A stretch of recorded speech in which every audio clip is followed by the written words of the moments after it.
All right, joining us. I love him. And I need him because he's not emotional. I was last night.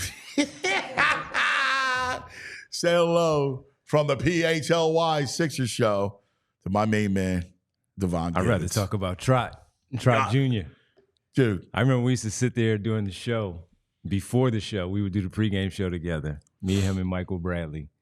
And he would show us film of the games with Junior and how things were going. He was like, look at this one.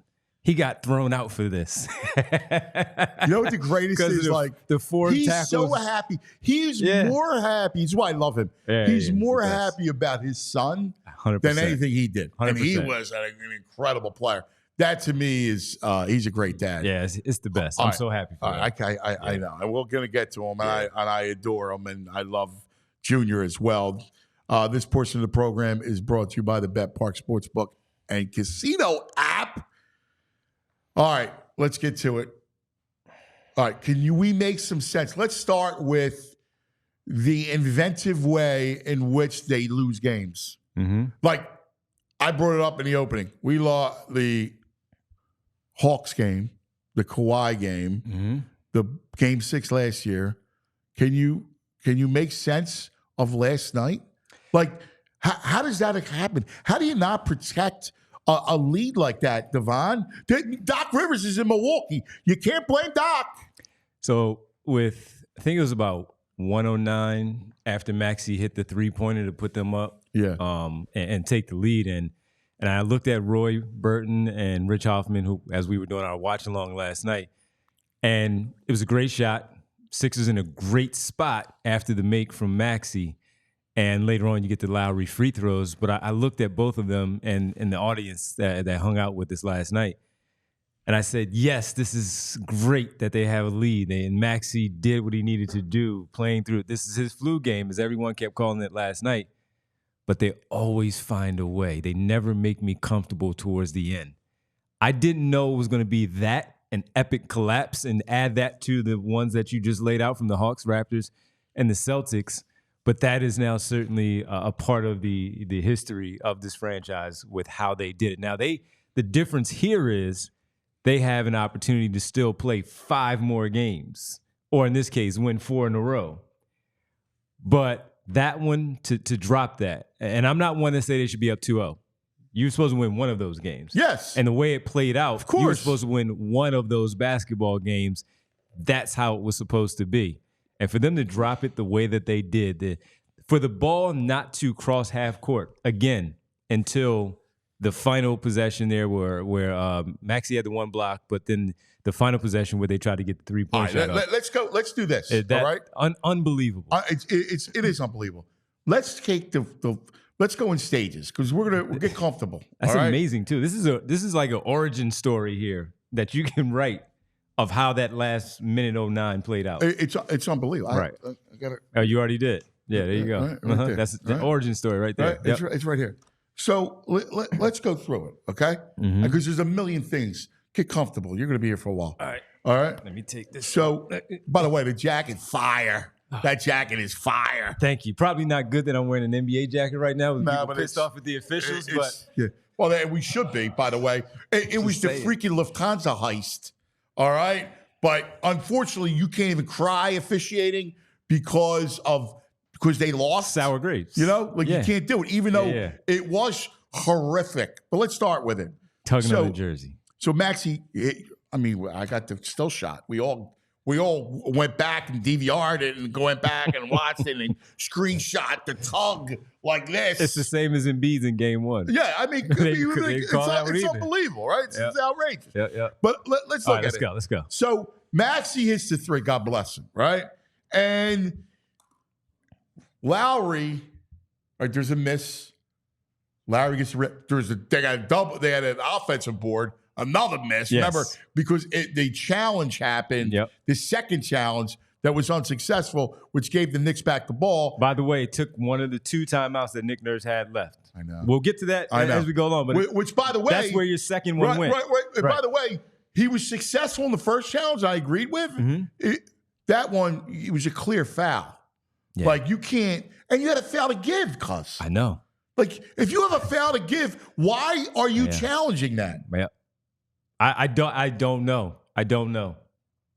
All right. So, but they survive because there's a miss. Lowry gets the rebound. Dude, all you got to do is just make both.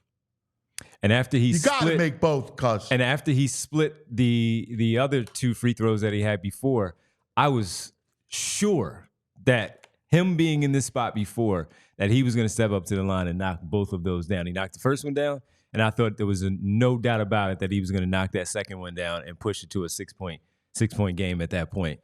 I was shocked that he actually missed that second free throw. So was I. Was. Yep.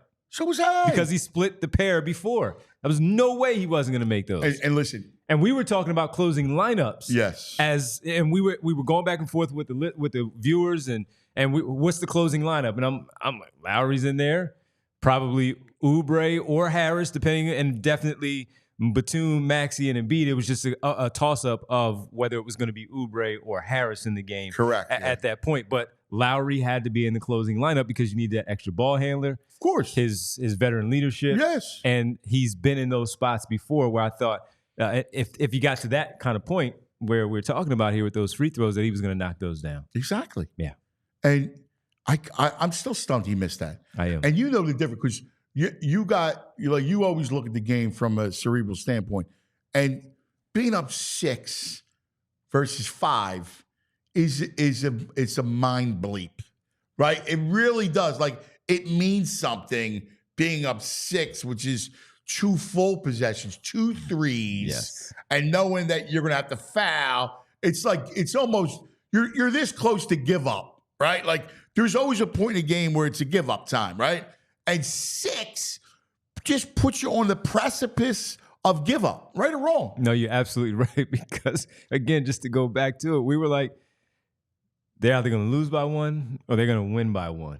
Just because how it was going back and forth and playing out, and the missed free throws with Embiid missing his 4, which is not like him. Right. And so we were make 3 of those 4. If you're off, that's an off night for you. Missing 1 is an off night for Embiid at the free throw line. Yeah. He missed 4. Lowry makes his free throws. He misses. He splits the 2. He goes 2 for 4 down the stretch. That's not like those 2 guys. And you're absolutely right. 2 full possessions in a 6-point game where you're forcing them to either hit 2 threes or 3 and 1. That's the only way that they're going to force an overtime situation versus the 5 where they can get an and 1 or hit a 3, but also to get the 2 to go some way or hit a 3 and take the lead by 1. It's unbelievable. Yeah. So, all right, he misses. You play good defense. Mm-hmm.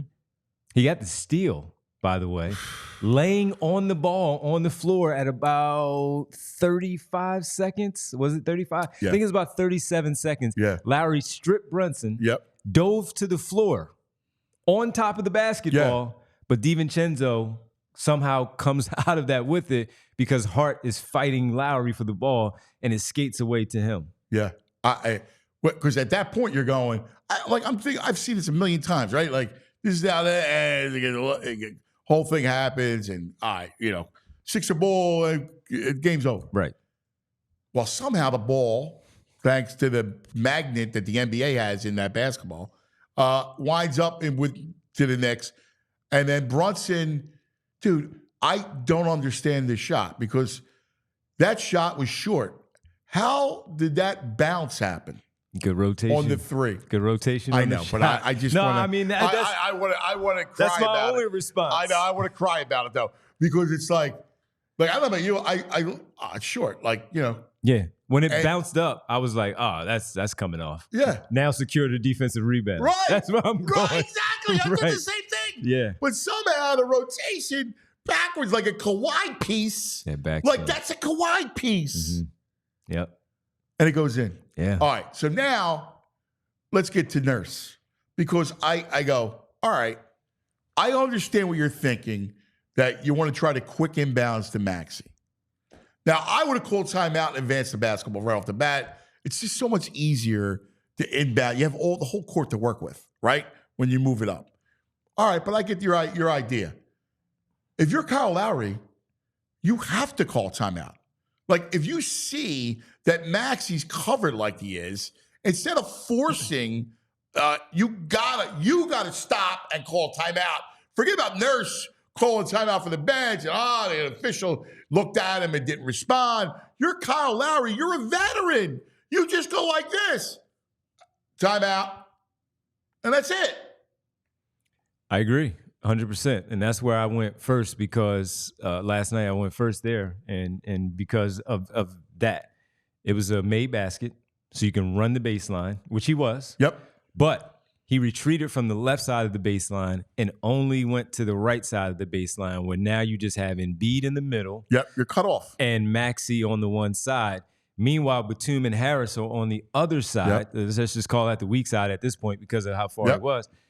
Didn't even attempt. He retreated from them and didn't attempt to go back to at least inbound, where had they beeline to the basketball, sure, to make it an opportunity for them to receive the basketball, that he was all the way on the other side and would have had to run back. So to your point, I was looking, I didn't need the immediate timeout because I get it. Kyle Lowry likes to get it in very, very fast. He and Batum are ones who sprint to the official, ask for the basketball, quick, not let the defense set. I get it. I didn't have a problem with it. And when you watch it, as we talk about the tug of the jersey with Maxey, the pass wasn't bad because as soon as he got it, it was like the hot potato.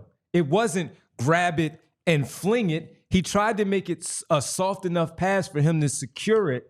They had to foul him and go to the free throw line, go to the other end. So the pass wasn't bad. It was obviously the tug on the jersey. The other part. It was, but here's the thing. You also got to read your player, right? Yes. Like you got to read the situation, and that's why he has to call timeout. Right, and I'm getting to it because here's the other part. We're talking about Embiid is there. Hart and Brunson are solely focused on what Tyrese Maxey is doing, where he is, so he can cut that passing angle off. Embiid has, I think it was DiVincenzo, basically boxed out right there in the middle. I understand that he has an issue with the knee and all that stuff, but at the very least, if you throw it, I think it was actually Hartenstein. If you throw it to him, he has him boxed out. Hartenstein is at the very least over the back. And the officials, you can't not call that one with the over the back. The way those guys were last night. But that was the other pass. So even if he didn't want to, if he didn't feel comfortable there, that's why I'm like, all right, he surveyed it enough. That's 3 seconds. Call timeout. I don't need the timeout at 4. I need it at 3 as you're trying to figure out where you're going with Maxey and Embiid. It's not there. Bang. Done. Let's go to the sideline, advance the ball to half court, and then what you're doing is you're advancing the ball to half court. Now you got the other side of the half court plus your side where you can throw the ball in the back court. That's my argument from the beginning, right? Like, you're under your own basket. A million bad things can happen. Yes. A million bad things can happen. Especially when you cut yourself off. Right. Yeah. So why even mess with it? That's not like him. Why even, and again, it goes back to my point, which I agree with you. I understand, hey, quick inbounds. And he said it, and we all understood it, but why mess with it? Here's the other thing that I don't know that they didn't know. After the challenge was unsuccessful and they lose that timeout, because there have not been any dead balls, there were no timeouts. Did they forget that they had that second timeout in their pocket? I don't know. Come on, man. I'm asking. I know. I'm just asking because there was no reason for him not to call the timeout. There was no reason for Maxey after he fell to the floor not to call the timeout. So my question was, but again, did they not know that they had that second timeout in their pocket? Yeah, I mean, you could hear freaking Nick Nurse, that ain't screaming. It was loud as hell in there, though. No, I know. So did they not know? But it was part and parcel to what we have seen from this team, that the IQ and the wherewithal at the end of games lacking. Yep. It lacks. Mm-hmm. And that's part of it. So now, by the way, I would have preferred to have Batum taking the ball out, have Lowry and Maxey running, Embiid in the middle of the floor, and Harris probably midcourt somewhere, just come beeline into the ball. So Batum not taking the ball out was also probably a big deal. Completely agree. Mm-hmm. Completely agree. This, by because the way, he was also trying to call the timeout from the other side of the floor, but all eyes were on that side of the floor. Yes. Sixers meltdown is the big story of the day, presented by TrueMark Financial Credit Union. Check out TrueMark.com/PHLY or stop in your local branch to learn more about the credit union difference at TrueMark Financial today. All right, so then the rebound. The rebound. So you have the inbound and then the rebound, right? And so the rebound, DiVincenzo gets the ball after the craziness, right, happens, right? Yeah. The chaos. Somehow, DiVincenzo's wide open. I thought the first one goes. So first one is missed pretty badly. And there's Joe and Tobias. And they're looking at like you and I. Tobias was a little preoccupied, but not enough where he couldn't have. He tried to tip it. That's not going to do you any good either, going backwards towards them.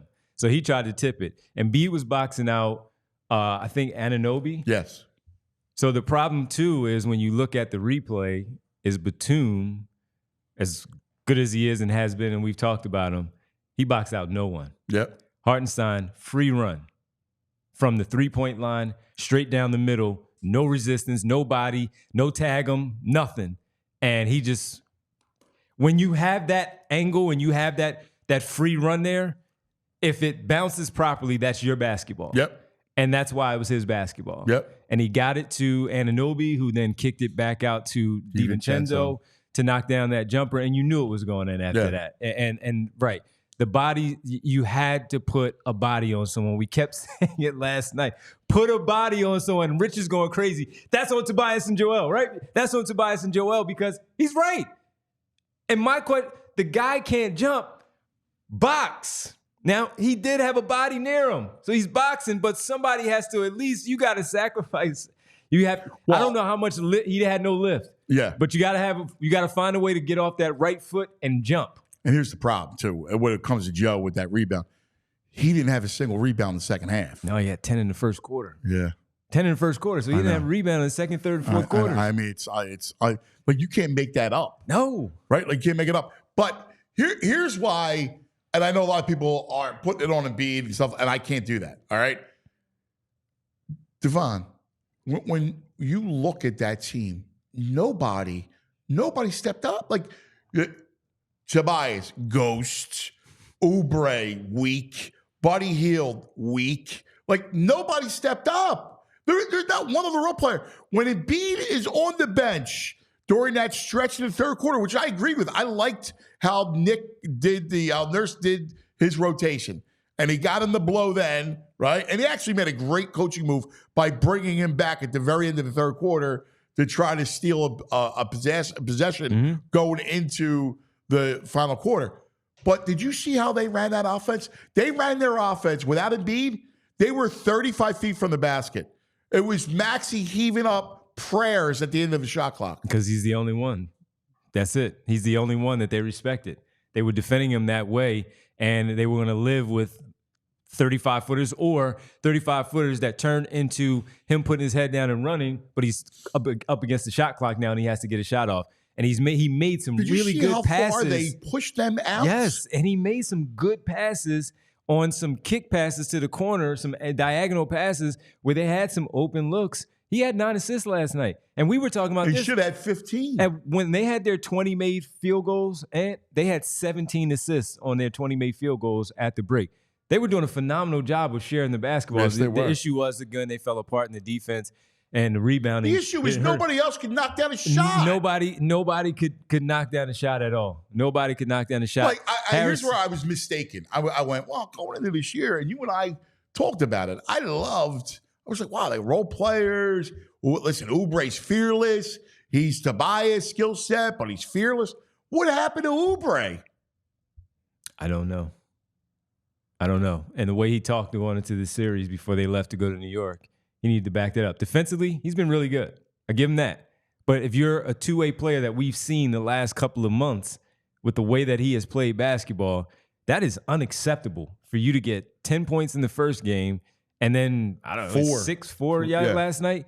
For him to have that number. 4 points. And 3 blown layups. Dude, 4 points, 2 for 7, right? 4 points, 2 rebounds, 4 fouls. And blown layups. Blown layups. He started the game off bad because he fouled within 30 seconds, 80 feet away from the basket. The bad. That's the thing. Like, you lose your head in a big game. Like, that's what, unfortunately, with this team that's so frustrating and maddening is that they lose their basketball sense in these big moments and big stages. And he did it again where he picked up another silly foul in the third quarter where Maxey, who should have recognized him, should have drilled the basketball to him as he cut baseline wide open under the basket for about 2 seconds, and he had to hit him, and he did not throw it. Oubre was visibly ticked off by it, came back down the floor, and that's when he just ran straight into whoever, I can't remember what the player was, but he just ran in and just body checked him like he was in the NHL playoffs and not in the NBA playoffs, and he picked up a foul. And it was a stupid foul because I thought it was a frustration foul because he did not get the pass from Maxey on the other end. So those things add up when it comes to his 4 fouls. Now his head is out of the game. He made it feel like he's not getting enough touches. And when he does get the touches, he's not making the most of his opportunity, blowing layups as he gets to the basket. Then he's complaining about the calls when he does get to the basket and he's not getting the foul call. And he did not do anything. He has been playing so good these last couple of months that we talked about him being the X factor in this series. And for him to come out offensively, because defensively he's been good. Offensively, you needed him to be that third guy to give you a consistent 15, maybe to 17, and you win one of those 2 games in New York. Exactly. You look at what the contribution. So they've all done a great job with Brunson, right? Like, they're just throwing guys at Brunson, and Brunson is 2 for 100. And Batum was phenomenal in that last 5 minutes. Unbelievable, right? Well, here's the thing. Yeah. Hart stepped up both games, right? Deuces McBride stepped up in game 1. Yep. DiVincenzo steps up in game 2. Yes. Mitchell Robinson played good in game 1. Frankenstein plays good in game 2. Yep. Right? Like, from the Sixers standpoint, who can you say played well? Tobias played 41 minutes. 41 minutes. And he's 4 for 11. 10 points and 9 stinking rebounds in 41 minutes. Lowry played good in game 1. He gave you that third quarter. He finished with 18. And then last night, nobody else stepped up to help. Lowry hit a big shot, certainly. In that fourth quarter, that 3-pointer on the left side of the floor, he nailed that one. But outside of that, you're right. Batum did his part. He hit a big shot, played good defense. Oubre played good defense, but didn't get enough. They need more scoring. They needed more scoring. I mean, they have to get more scoring. I mean, look at the score, 104 Tobias, and 101. Oubre, and Buddy Hield. And Buddy Hield looks like he's petrified. It's his first playoff. This is his. You realize? I know. Yeah. No, I'm not saying that as an excuse. I'm saying that his first time in the playoffs, we thought this would be good for him. He's coming up super small. I mean, you got to take the minutes away from him. Yeah. Listen, I agree with Nick Nurse. Unless he feels like you feel like the coming home, the role player, like Miles McBride playing at home and Bogdanovich playing at home as the role player. They're knocking down their shots. Mitchell Robinson, Isaiah Hartenstein. Unless you feel like he's going to come home now and play better in front of the home crowd, like role players do on their home floor. I don't know how his minutes are not warranted now. No, they're just not, except for the idea of it. Yeah, and that's not happening right now. Here's the problem, though. Where are you giving those minutes? Ricky Council? I mean, and it's not just because I like go get him Rick and all that stuff. He at least between he and Campaign are going to provide some energy. Oh, the Campaign thing. He needs to play. You got to provide some sort of energy. I understand somewhere. that he and Maxey are a bad fit together for all that time. Because Maxey's going to play 44 minutes last night. Yes. So with the flu, right? But your Campaign has to play. You have to, even if it's when McBride's minutes. You have to put him out there to provide some sort of spark. And bring some energy, because it might be a 3-pointer and a layup that swings it a little bit there that he adds there in a few minutes. And again, he has playoff experience. He did it with the Phoenix Suns during their championship run. Yeah, in the NBA Finals when they fell short. But he could do it. He's been there. Shot. I mean, you need some sort of Buddy Hield scoring. Has to give you something, and that's why he has such a quick hook. If it's not there, he's out. And Nick Nurse is not wrong about that. But you got to call somebody else's number. What's amazing about it is he just looks overwhelmed. Like he gives you nothing. He can't, even when he puts the ball on the floor, you're like, all right, he's going to get by player X, not Josh Hart, but player X. Dante is all up in his jersey. Yeah. Step for step. He's beating him to the spot every single time. And then he gives the ball up and he hoists up a fadeaway to your left three-pointer because he's trying to get a shot off because it's so frustrating because he can't get open and he's forcing shots now. Yeah, man. Yeah. It's mind-boggling. And then when you see the shots that he's made during the regular season in his time here, he's quick on the release off the catch. He's hesitating that. So that split second is no longer there for him because it's in his head where he's not shooting the basketball. Yeah. Nick Nurse has to find a way to maybe find a spot where the game, maybe they have a lead and you throw Payne or Ricky in there. Ricky's going to just play with reckless abandon and you're going to have to live with it. Dude, I hear you. It's at least energy. Yes. And guess what? He's going to put a body on somebody. Yes. He doesn't know what he doesn't know. Two things. I agree with that. Two things. First, let's talk about Joel. Give me your JoJo take. I thought he was really good with how he was still able to manufacture his shot attempts. And with it, I still had some issues with a few things. The 10 rebounds, as you mentioned already in the first half, that you have to find a way to box out and secure some of those rebounds. Yes, they're floorboards. He did get one late in the fourth quarter. Thought he did a really good job there. Had no issue there. His passing, he had that great pass to Maxey on that three-pointer to give them the lead, and that was great. So, also, with him, you also needed – I had an issue with the one turnover that he did have where he was playing against in the fourth quarter. Some of the guys – and when he did it, when he had it, he turned the basketball over because he's driving. If he can't move laterally and he can't take anybody off the dribble on the perimeter, you can't put the ball on the floor on the perimeter where perimeter guys are going to come at you and they're going to be faster. You cannot do that. So with the Embiid, I thought he was really good. You have to find a way to get more offensive rebounds, even if you're just jumping off that 1 foot, off that good leg, the right leg, and securing the basketball somehow or tipping it to a teammate. You have to do it because you cannot play like that around this New York Knicks team where they all 5 crashed the glass.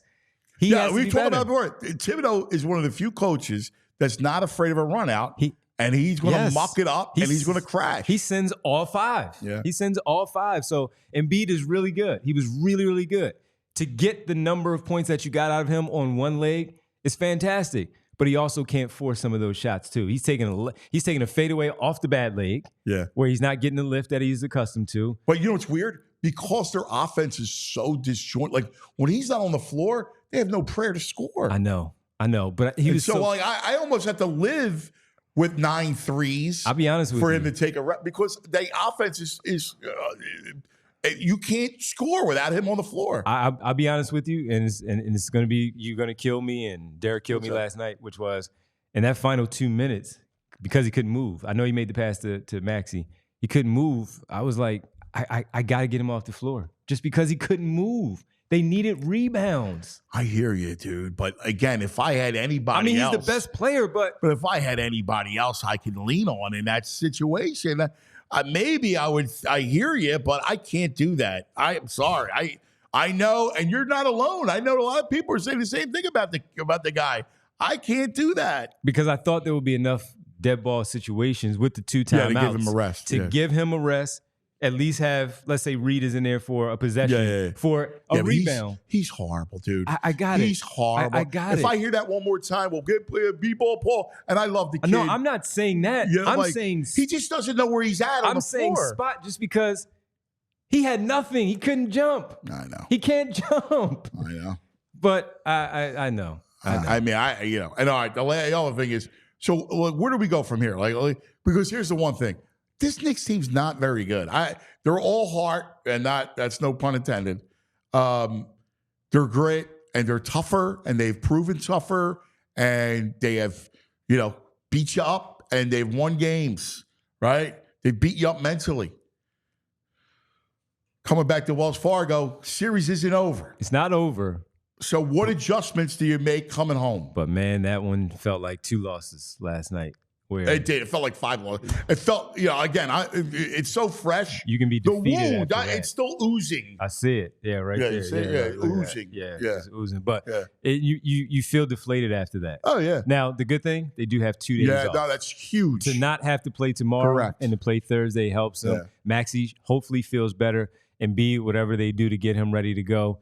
And you just got to take one game at a time. The adjustments are finding a way to, if you don't have it with one player, when we talk about those role players, that you quick hook. You just got to have the quick hook and go to the council or to the Payne part of the rotation, even if it's KJ Martin. I'm with you guys with the council. I got to try. I got to try it. Even when we were talking rebounds, and like you said about the Paul Reed part, KJ Martin at least battles for a rebound, even though he's 6'4", 6'5". You just need somebody that can put a body on someone to allow you to at least, you have to get that floorboard when the ball falls in front of you because your guy did the right thing by boxing out.